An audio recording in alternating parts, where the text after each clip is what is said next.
पाकिस्तान ने JF-17 या J-10C से राफेल को गिराया, आप इसको कैसे देखते हैं? पाकिस्तान एयरफोर्स ने मई 2025 में जो इंडिया को हराया था, लेकिन उनको जाके मिसाइल धड़ाधड़ जाके लग रहे थे and with in I think less than 30 minutes उनके 6 जहाज गिर चुके थे। आज ना आपस में बात कर सकते थे, ना जमीन पर बात कर सकते थे, ना रडार से हदायत ले सकते थे, तो जहाज अंधे कर दिए जी। और उसके बाद जब वो लोग कंफ्यूज हो गए और हमने पहली मर्तबा सैटेलाइट्स को इस्तेमाल किया अपने मिसाइल्स को लॉन्च करने के लिए। हमारे पास जो PL-15 था वो एक्स्ट्रा रेंज वाला था, 150 इसकी 150 रेंज है, हमारा वाला ज्यादा रेंज वाला था। देखिए, हमारा और चाइना का एक मुआहदा है, हमने जब भी चाइना से वेपन सिस्टम्स लिए हमने उनसे वो वेपन सिस्टम्स नहीं लिए मुजम्मिल साहब जो कि क्या कहते हैं वो एक्सपोर्ट वर्जन के लिए रखती। 6 मई 2025 को हुआ, उसके बाद इंडिया ने इस एक साल में कोई ऐसी बेहतरी पैदा की है कि दोबारा कॉम्बैट में हो, या आप समझते हैं मामला 6 मई 2025 पे ही खड़े हैं?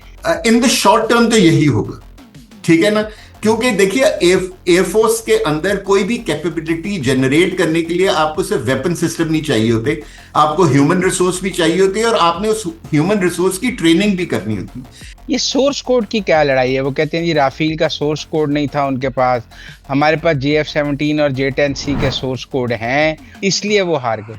अगर हमने इन सारे वेपन्स को कमांड देनी है और एक पायलट की असिस्टेंस के ऊपर उसको डिपेंडेंट करना है तो फिर हमें एक कॉमन लैंग्वेज बनानी पड़ेगी।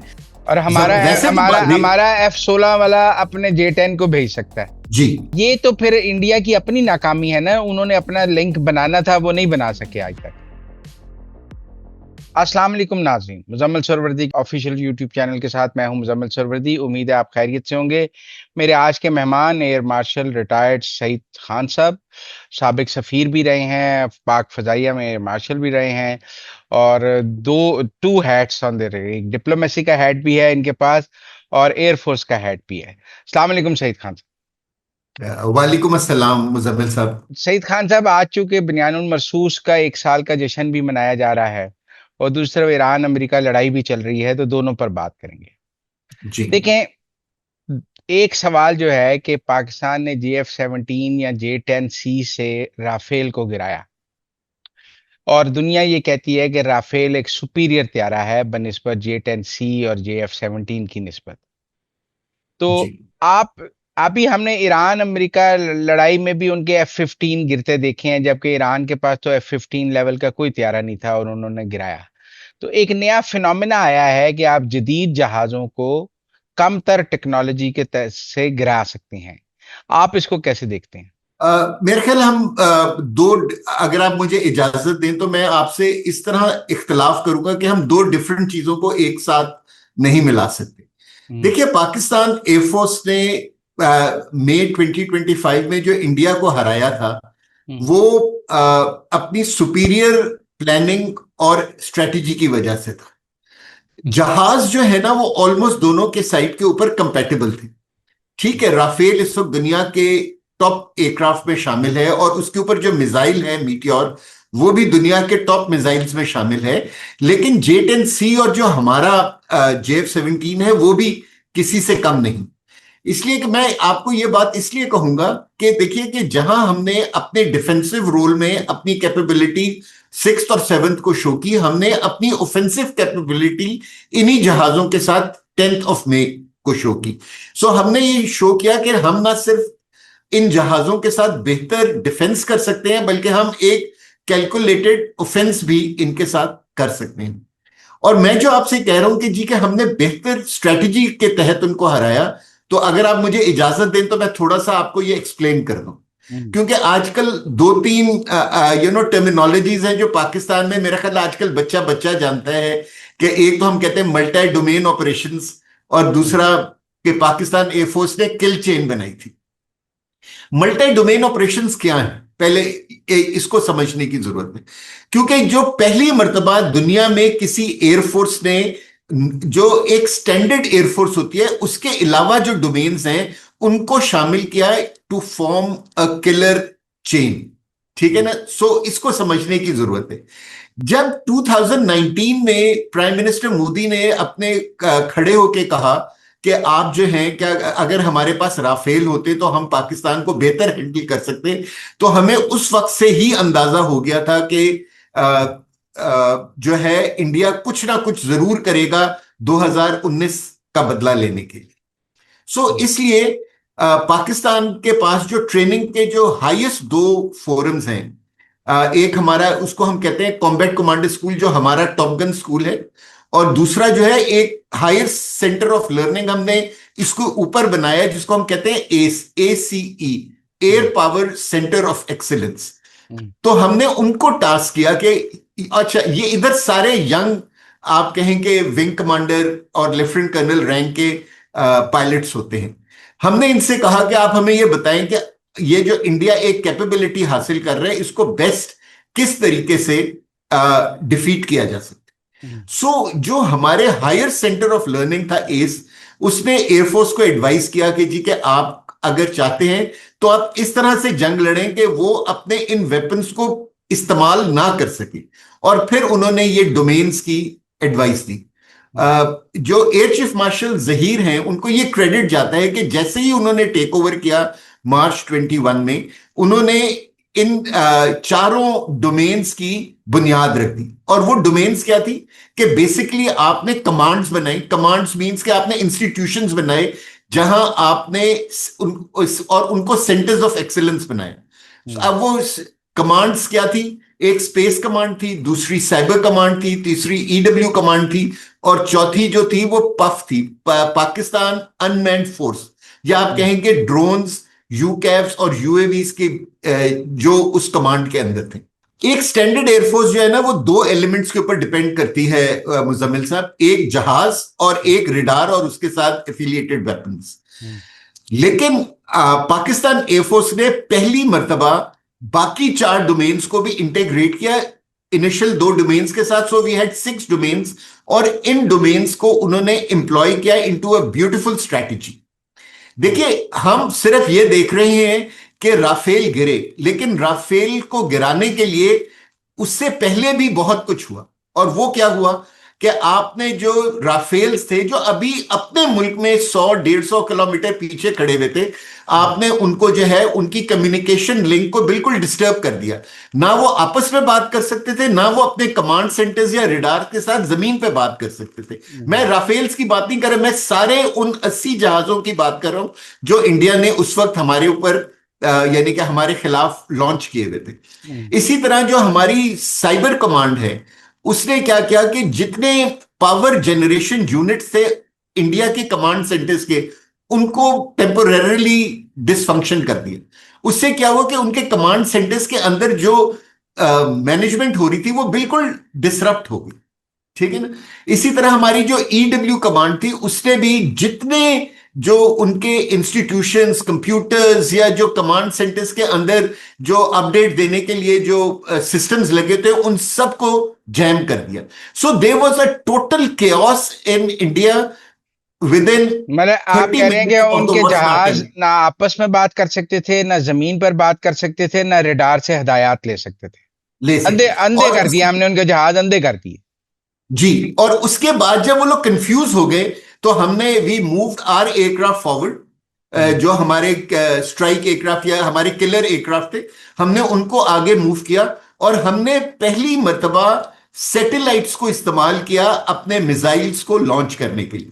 अब मैं आपकी तवज्जुह से मैं आपके सामीन को यह भी समझाना चाहूंगा कि अब जो कॉन्फ्लिक्ट था, ये दुनिया में पहली मर्तबा ये कॉन्फ्लिक्ट हो रहा था मुजम्मिल साहब, कि जिसके अंदर कोई 100+ एयरक्राफ्ट थे जो बीवीआर इक्विप्ड थे, बियॉन्ड विजुअल रेंज। और इस वक्त जो कॉम्बैट एरिया था वो कोई 300 से 400 किलोमीटर के ऊपर मुहित था।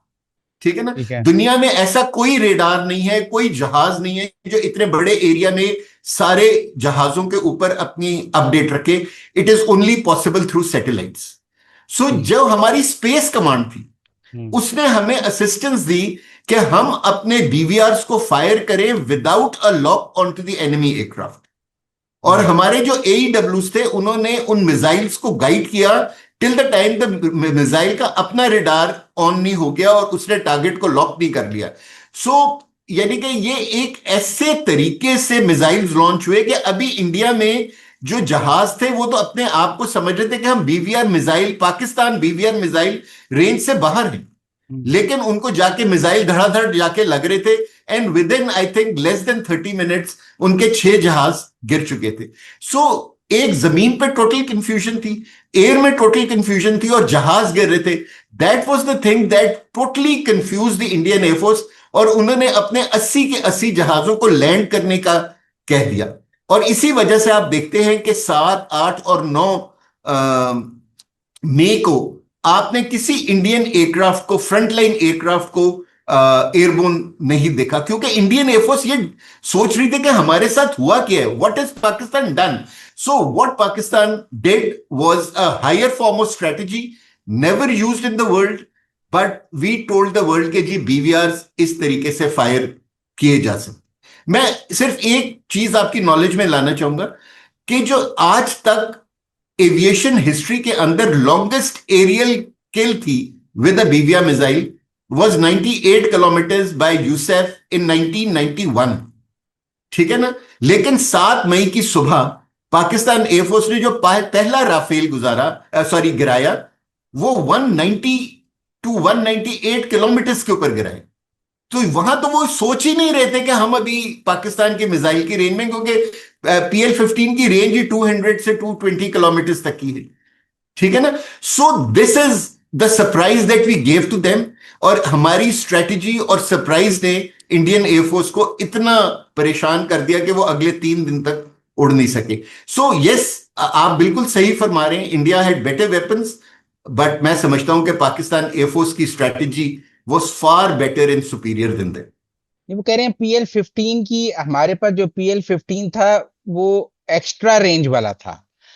150 वुमन इसकी 150 रेंज है, हमारा वाला ज्यादा रेंज वाला था, शायद उससे भी उनको धोखा हुआ। देखिए, हमारा और चाइना का एक मुआहदा है। हमने जब भी चाइना से वेपन सिस्टम्स लिए, हमने उनसे वो वेपन सिस्टम्स नहीं लिए मुजम्मिल साहब, जो कि क्या कहते हैं वो एक्सपोर्ट वर्जन के लिए रखते हैं।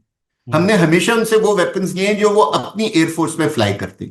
सो मैं उम्मीद करता हूं कि अगर क्या कहते हैं जो एक्सपोर्ट वर्जन होगा PL-15 से, जो हमारे PL-15 हैं उनकी ज्यादा रेंज होगी। लेकिन ये तो एक ऐसी चीज थी कि जो इंडिया को पता होनी चाहिए थी, यही तो उनकी इंटेलिजेंस फेलियर था, उनको पता होना चाहिए। अच्छा, नहीं, अब मैं ये कह रहा हूं कि ये जो 6 मई 2025 को हुआ, हम्म। उसके बाद इंडिया ने इस एक साल में कोई ऐसी बेहतरी पैदा की है कि दोबारा कॉम्बैट में हो, या आप समझते हैं मामला 6 मई 2025 पे ही खड़े हैं, दोबारा आएंगे तो यही होगा? इन द शॉर्ट टर्म तो यही होगा। ठीक है ना। क्योंकि देखिए, एयरफोर्स के अंदर कोई भी कैपेबिलिटी जनरेट करने के लिए आपको सिर्फ वेपन सिस्टम नहीं चाहिए होते, आपको ह्यूमन रिसोर्स भी चाहिए होती है, और आपने उस ह्यूमन रिसोर्स की ट्रेनिंग भी करनी होती। जिस तरह मैंने आपको अर्ज किया मुजम्मिल साहब, पाकिस्तान एयरफोर्स ने इस जंग के लिए 2015 में हायर सेंटर ऑफ लर्निंग बनाया था, एस। ठीक है ना। और तकरीबन 10 से 11 साल में पहले स्ट्रेटजी बनी, फिर पाकिस्तान एयरफोर्स के पायलट्स और एयर डिफेंस कंट्रोलर्स और जो बाकी डोमेन्स थी वो बनी, और उनको ट्रेनिंग दी गई to execute a strategy in such a flawless manner. ये जो ट्रेनिंग होती है ना मुजम्मिल साहब, इसमें तकरीबन 3 से 4 साल लग जाते हैं।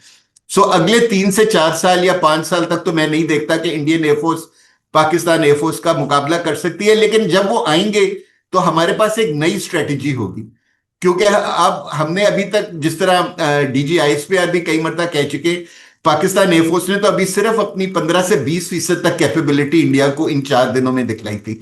हमारे पास और भी बहुत कुछ है करने को, and I hope and wish के इंडिया ना करे, ना तो उनको दोबारा ये शर्मिंदगी उठानी पड़ेगी। और ये कोई पहली मरतबा नहीं है, ये 5वीं मरतबा है कि उन्होंने पाकिस्तान एयरफोर्स से उनको हजीमत का सामना करना पड़े।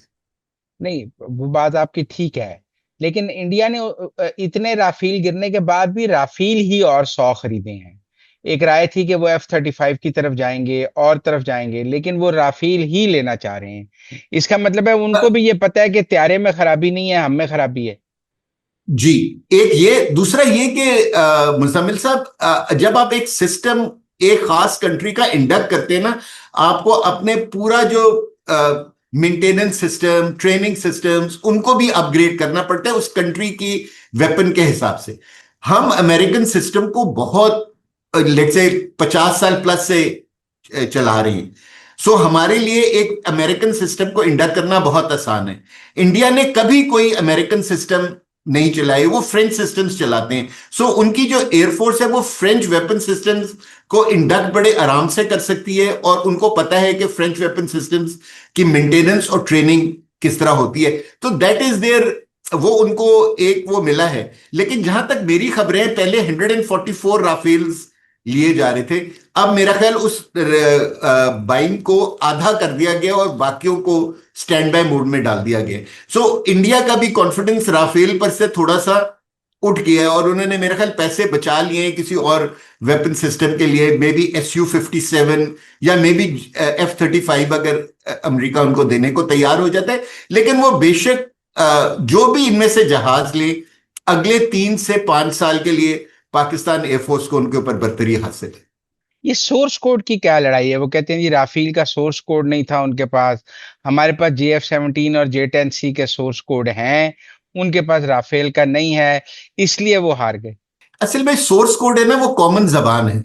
जैसे मैं आपको एक एग्जांपल देता हूं कि जैसे हमारे लेट से 4 सूबे हैं, और चारों सूबों में 4 डिफरेंट जबानें बोली जाती हैं। लेकिन उर्दू एक ऐसी जबान है जो हम सबके दरमियान एक कॉमन जबान है। जो भी उर्दू में बोलेगा वो पाकिस्तान के किसी भी हिस्से में उसकी उसकी बात को समझ लिया जाएगा। इसी तरह हर एयरफोर्स जो है ना, वो एक डिफरेंट उसके पास डिफरेंट वेपन्स होते हैं डिफरेंट कंट्रीज के। जैसे मैं अपनी एग्जांपल देता हूं, हमारे पास अमेरिकन वेपन्स भी हैं, हमारे पास चाइनीज वेपन्स भी हैं, हमारे पास फ्रेंच भी हैं, हमारे पास इटालियन भी है, हमारे पास स्वीडिश भी है, और हमारे पास पाकिस्तानी वेपन्स भी हैं। अगर हमने इन सारे वेपन्स को कमांड देनी है और एक पायलट की असिस्टेंस के ऊपर उसको डिपेंडेंट करना है, तो फिर हमें एक कॉमन लैंग्वेज बनानी पड़ेगी। और पाकिस्तान उन चंद दुनिया कंट्रीज में से है, मेरे ख्याल सिर्फ 3-4 कंट्रीज हैं, America, US, Russia, China and Pakistan, कि जिन्होंने वो जबान बनाई जिसको एक टेक्निकल टर्म में लिंक कहते हैं। इसका मतलब यह कि आपने एक ऐसी जबान बनाई है जिसके ऊपर आपके सारे वेपन्स इंटरलिंक हो गए एक दूसरे के साथ। अमेरिका ने लिंक 16 बनाया है और पाकिस्तान ने लिंक 17 बनाया है। सो हमारे ये कैपेबिलिटी है, और ये कैपेबिलिटी हमने ऑलमोस्ट 15 से 20 साल की मेहनत के बाद हासिल की है, कि हमारे सारे वेपन्स एक दूसरे के साथ बात कर सकते हैं। फर्ज कर लेंगे हमारे पास एक स्वीडिश रेडार है, और उसने एक चाइनीज एयरक्राफ्ट के ऊपर J-10C के ऊपर कोई इंफॉर्मेशन पास करनी है, तो वो कर सकता है, क्योंकि उसका उसका उस J-10C के साथ एक लिंक है जो लिंक 17 है। So Pakistan air force is one of those few countries in the world जिन्होंने ये टेक्नोलॉजी खुद इंडिजिनसली डेवलप की है, और अल्हम्दुलिल्लाह आज हमारे सारे वेपन सिस्टम्स जो हैं वो इसके ऊपर हैं। और इसीलिए आप देखें कि बेशक हमें कोई लॉन्च करना पड़े सैटेलाइट से, अगर हमें कोई लॉन्च करना पड़े एयर से, या हमें कोई लॉन्च करना पड़े जमीन से, हम उस कमांड को, वो बेशक किसी भी दुनिया से वो वेपन आया हो, हम उसको एक ही जबान में कमांड देंगे और वो उस कमांड को समझेगी। So this is what a link is. Rafale जो है उनके मिराज और SU के साथ कनेक्ट नहीं है किसी जुबान में कि वो सारे एक जुबान बोल सके। जी, अगर फर्ज कर लें कि राफेल का पायलट अपने रेडार के थ्रू एक पिक्चर देख रहे हैं, मैं आपको एक बड़ी लेमैन तरीके से, और वो अपने कॉकपिट की पिक्चर को मिराज 2000 या क्या कहते हैं SU-30 के पायलट को भेजना चाहते हैं, ठीक है ना, तो वो नहीं भेज सकता, क्योंकि दोनों के अंदर कोई कम्युनिकेशन लिंक नहीं है। और हमारा वैसे तो हमारा हमारा F-16 वाला अपने J-10 को भेज सकता है, जी, क्योंकि हमारे पास या लिंक नहीं। हमारा, जी जी, तो ये तो फिर इंडिया की अपनी नाकामी है ना, उन्होंने अपना लिंक बनाना था, वो नहीं बना सके आज तक। यही तो मैं आपसे कह रहा हूं कि जी, कि जो एक्चुअली जंग में मुजम्मिल साहब जो जीत होती है वो सुपीरियर माइंड की होती है, सुपीरियर वेपन की नहीं होती। और पाकिस्तान ने खास तौर पे, मैं कहूंगा सारी डिफेंस फोर्सेस ने, लेकिन पाकिस्तान एयरफोर्स ने खास तौर पे अपनी ह्यूमन रिसोर्स के ऊपर काम किया, अपनी कैपेबिलिटी को बढ़ाया। और अभी तो 100 चीजें हैं मुजम्मिल साहब, जो आपको बताई जाए तो आपका सर फखर से बुलंद हो जाएगा कि पाकिस्तान एयरफोर्स ने क्या क्या कुछ कर लिए। तेजस की क्या नाकामी है? मतलब GF-17 is a success and Teja is a failure, why? Because जो है ना, हिंदुस्तान एरोनॉटिक्स जो था, उसने इंडियन गवर्नमेंट को कन्विंस किया कि जी कि आप हमें इंडिजिनस डेवलपमेंट करने दें, आप जो है ना इस प्रोजेक्ट के अंदर किसी बाहर की कंट्री को लेकर ना आए। लेकिन मुजम्मिल साहब, जब आप R&D करते हैं और एक छोटे से छोटे पार्ट की भी R&D करते हैं तो आपको 10 से 15 साल लग जाते हैं। और अगर आपने जहाज बनाना है जिसके अंदर हजार हा पार्ट्स और हजार हा इक्विपमेंट लगा हुआ है, तो आप कितने इक्विपमेंट को बनाएंगे? ठीक है ना। सो अल्टीमेटली जब हाल ने वो प्रोजेक्ट टेक ओवर किया तो वो नहीं बना सके वो चीज जो वो बनाते थे। उसके अगेंस्ट पाकिस्तान ने स्ट्रेटेजी इस्तेमाल की, कोलैबोरेशन की, कि हमने कहा कि हम और चाइना मिलकर बनाएंगे। चाइना के पास एक बहुत बड़ी एविएशन इंडस्ट्री है, हम उनसे मदद हासिल करेंगे। जो डिजाइन है, जो यानी कि उस जहाज के अंदर कैपेबिलिटी क्या होनी चाहिए, जो उसके टेस्ट पायलट्स हैं, वो सारे जो हैं वो पाकिस्तानी होंगे। और हमने उनसे कहा कि एटलीस्ट हम इनिशियली स्टार्ट करेंगे with 40% of JF-17 being made in Pakistan, and ultimately we will try to take it to above 60 to 70%, जो अल्हम्दुलिल्लाह हमने अब अचीव कर लिया है। सो एक पाकिस्तान का JF-17 एक कोलैबोरेटिव मॉडल के ऊपर बना है, और वहां जो तेजस है वो एक एक कंपनी ने बनाने की कोशिश की, और वो कंपनी हाल थी हिंदुस्तान एरोनॉटिक्स, और वो जो है क्या कहते हैं उसमें फेल हो गई। और अभी आप देखें उनके पास 3-4 स्क्वाड्रन्स हैं तेजस के, लेकिन उन्होंने तेजस को मई 2025 में इस्तेमाल ही नहीं किया। 1 नंबर 2 जो है ना, इस वक्त इंडिया के पास जो नंबर ऑफ एयरक्राफ्ट है ना, वो बहुत तेजी से काम इसलिए हो रहे हैं कि उनके जो पुराने जहाज हैं लाइक MiG-21 और दूसरे जो हैं वो अब फेज आउट हो रहे हैं, और उनको रिप्लेस करने के लिए उनके पास कोई जहाज है नहीं। हमारे जहाज जैसे जैसे फेज आउट हो रहे थे, जैसे F7 F6 हुए तो हमने F7 को लिया, F7 हुए तो हमने F7 PGs ले लिया, और अब F7 PGs भी फेज आउट हो रहे हैं तो उनको हमारे JF-17 रिप्लेस कर रहे हैं। सो पाकिस्तान के माशाल्लाह इतनी कैपेबिलिटी आ गई है कि हम लेट्स से जो मैं देखता हूं कि बाय 2040 इंशाल्लाह जो हमारी more than 50% of the force होगी वो पाकिस्तान मेड होगी। एक हम कोई टर्की के साथ मिलकर भी एक PF पाकिस्तान अपना फाइटर जेट बनाने की कोशिश कर रहा है, इसको जी, कान। पाकिस्तान कान, वो क्या है उसके बारे में कुछ बताएंगे? जी, KAAN is a stealth fighter hmm. Of the capability of आप कहेंगे J-35 एंड F-35, हम्म। और इज सॉरी टर्की उसको बना रहे हैं, और हम उस प्रोजेक्ट में टर्की के साथ हैं। लेकिन मेरे ख्याल में उस मिसाइल उस सॉरी उस जहाज को अभी ऑपरेशनलाइज होने में 10 से 12 साल लग जाएंगे। सो अगर हम उनके साथ हैं तो हमारे इंजीनियर्स को बहुत वैल्यूएबल क्या कहते हैं नॉलेज मिल रही है वहां से, जो वो पाकिस्तान आके इस्तेमाल कर सकते हैं। और अगर टर्की सक्सेसफुल हो जाता है तो इंशाल्लाह I think Pakistan air force should be the first air force to be inducting. जो ये जो एक कॉन्सेप्ट आ रहा है ना कि टोटली स्टेल्थ एयरक्राफ्ट का, ये age of today you know totally stealth aircraft is a luxury, ठीक है ना, क्योंकि it is one very expensive, उसको ऑपरेट करना भी बड़ा मुश्किल होता है। और जो आप आजकल रिजल्ट एक बहुत महंगे जहाज से हासिल कर सकते हैं, करना चाहते हैं सॉरी, वो आप एक चीपर ऑप्शन से भी हासिल कर सकते हैं। सो पूरी दुनिया में जो है ना बहुत ज्यादा इस वक्त थिंकिंग हो रही है कि जी कि किस तरह जहाजों को मॉडिफाई किया जाए, जहाजों को सस्ता किया जाए, क्या ऑल्टरनेट मींस ऑफ अटैक हो सकते हैं। और मेरा ख्याल ईरान और अमेरिकन वॉर ने जो एसिमेट्रिक वॉरफेयर है, इसके बहुत सारे फवायद जो है ना मिडिल इनकम कंट्रीज को बताए हैं। सो मैं आगे जो देख रहा हूं कि ये जो जहाज हैं जो बहुत एक्सपेंसिव होते हैं, इनकी ज्यादा मार्केट वैल्यू नहीं होगी। एयरफोर्सेस रखेंगी अपने आप को स्ट्रांग रखने के लिए, लेकिन जो alternate methods for achieving the same objective होंगे, वो उनकी ज्यादा वैल्यू होगी। जैसे आप ड्रोन्स आप देख रहे हैं, आप सरफेस टू सरफेस मिसाइल्स देख रहे हैं, आप हाइपरसोनिक मिसाइल्स देख रहे हैं, आप यूकैव्स देख रहे हैं, ठीक है ना। तो ये इस तरफ जो है ना, मेरा ख्याल में फ्यूचर को जाते हुए देख रहा हूं कि जहां हमारी जैसी कंट्री जो है ना, वो सस्ते तरीकों से एक आला मकसद हासिल करने की तरफ बढ़ेगी। बट ड्रोन्स तो मई 2025 में भी इस्तेमाल हुए, पाकिस्तान ने भी किए, इंडिया ने भी किए। पाकिस्तान के ड्रोन्स भी हमें दिल्ली पे नजर आए, इंडिया के ड्रोन्स हमें पाकिस्तान पे नजर आए।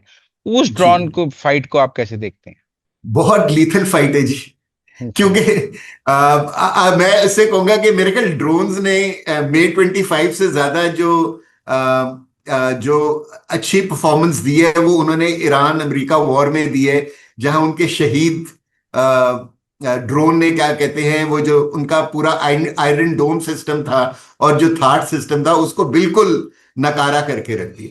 हम्म। देखिए, असल में वही बात मैं आपसे मुजम्मिल साहब दोबारा दोहराऊंगा कि it is always the victory of mind over machine. आप अपने दिमाग को जितना आला करते चले जाएंगे, आपके पास उतने बेहतर टैक्टिक्स आते चले जाएंगे, और उन टैक्टिक्स को एग्जीक्यूट करने के लिए बेहतर आपके पास आंसर्स होंगे। देखिए, जो शहीद मिसाइल की सक्सेस क्या थी कि गल्फ कंट्रीज ने और इसराइल ने ये जो आयरन डोम सिस्टम्स और थार्ड सिस्टम्स रखे थे, वो एंटी बैलिस्टिक मिसाइल सिस्टम्स के तहत रखे। और वो एक्सपेक्ट कर रहे थे कि जी हम ये जितने बैलिस्टिक मिसाइल्स हैं इनको हम काउंटर कर लेंगे। जो एक रिडार है ना, उसकी बेसिक लिमिटेशन होती है, कोई भी रिडार हो, बेशक वो हाई ऑल्टीट्यूड रिडार हो या लो लुकिंग रिडार हो, वो है कि उसको लाइन ऑफ साइट के ऊपर डिपेंड करता है। मुजम्मिल साहब, अगर आप जमीन के ऊपर रिडार को रखेंगे तो हो सकता है वो 25-30 किलोमीटर तक देख सके। आप उसको जहाज में डाल देंगे तो हो सकता है वो 100 किलोमीटर तक देख सके। आप उसी रेडार को अगर सैटेलाइट के ऊपर रख देंगे तो हो सकता है वो आपको 1000 किलोमीटर तक हर चीज बता दे। So it is the line of sight जो रेडार की परफॉर्मेंस को जज करती है। शहीद ने क्या किया कि ये जो इनके आयरन डोम सिस्टम था, वो सारे एंटी बैलिस्टिक मिसाइल्स को तो केटर फॉर कर रहा था, लेकिन जब ये आते थे बहुत ही लो लेवल, 200 फुट के ऊपर, 250 फुट के ऊपर, तो इनका जो रेडार था इस ड्रोन को पकड़ते ही कोई 25-30 किलोमीटर के ऊपर था। और from 25 kilometres to the target may be time was 2 to 3 minutes only. So जब डिटेक्ट होता था और जब तक आप उसको डिस्ट्रॉय करने का सोचते थे, उस वक्त तक वो आपको हिट कर रहा होता था। सो आई एम श्योर कि आगे इसके भी काउंटर टैक्टिक्स निकलेंगी, लेकिन इस जंग में यह हुआ कि जो एक रेडार है जो बिलियंस ऑफ डॉलर्स का था, उसको क्या कहते हैं 20-30 हजार डॉलर के शहीद ने डिस्ट्रॉय कर दी। So this is the way the things are happening. हर पाकिस्तान के पास कैसे ड्रोन्स हैं? बहुत आला, बहुत आला, और हम बहुत मेहनत कर रहे हैं इस डोमेन के अंदर, और बहुत तरक्की हो रही है। और इंशाल्लाह जब ये पाकिस्तान एयरफोर्स ने तो ये बुनियाद रख दी है अनमैन्ड फोर्स की, लेकिन जब ये रॉकेट फोर्स भी बन जाएगी और उनका भी यही ऑब्जेक्टिव है, और जब तीनों सर्विसेज मिलके इस टेक्नोलॉजी के ऊपर काम करेंगी along with SUPARCO and other air weapon complex और इस तरह की ऑर्गेनाइजेशंस के साथ, तो अभी तक बहुत अच्छे रिजल्ट्स आए हैं और इंशाल्लाह आगे भी बहुत अच्छे रिजल्ट्स आएंगे। और अगर बिटवीन द टू कंट्रीज आप देखें तो Pakistani drones are far better than the Indian drones. हम टर्की के साथ मिलकर भी कोई ड्रोन्स बना रहे हैं? जी, बना रहे। वो क्या है? मिल के नहीं, हमने उनकी वो आपके टेक्नोलॉजी ट्रांसफर लिए। वो क्या ड्रोन्स हैं जो हमने उनसे लिए हैं? वो जी है ना, वो जरा बड़े वाले ड्रोन्स हैं जिनको आप कहेंगे किलर ड्रोन्स की कैटेगरी में हम लिखा है, तो वो बॉम्ब्स कैरी कर सकते हैं, ठीक है ना, कौन से, and they can be nuclear retrieved bombs back. या आर्म वॉरहेड्स? नहीं नहीं, not nuclear bombs. Arm warheads nuclear bomb बहुत भारी होता है जी। बहुत भारी होता है। अच्छा, अब आपको लगता है कि जो नई वॉरफेयर है वो तो फिर ड्रोन्स की वॉरफेयर हो गई ना? नहीं, drones will also play a very dominant role, यही मैं आपसे कह रहा हूं मुजम्मिल सर कि a very dominant role. So the air forces will like to have a mixture of both aircraft and drones. अब ड्रोन्स में भी तो है ना, यूएवीज भी है, यूकैव्स भी है और दूसरी चीजें। सो एक मिक्सचर बनेगा। हम्म। और आज जितना ड्रोन्स की आप कहते हैं कि परफॉर्मेंस है, हम फ्यूचर में बेहतर ड्रोन्स देखेंगे और बेहतर उनकी यानी कि कैपेबिलिटीज को देखेंगे आने। और वो ये इसलिए भी है कि हमारी जैसी कंट्रीज जिनके डिफेंस बजट्स कम होते हैं या जो मिडिल पावर बनना चाहती हैं, उनके लिए जरूरी है कि हमारे पास एक चीप सॉल्यूशंस हो टू अचीव बिगर ऑब्जेक्टिव्स।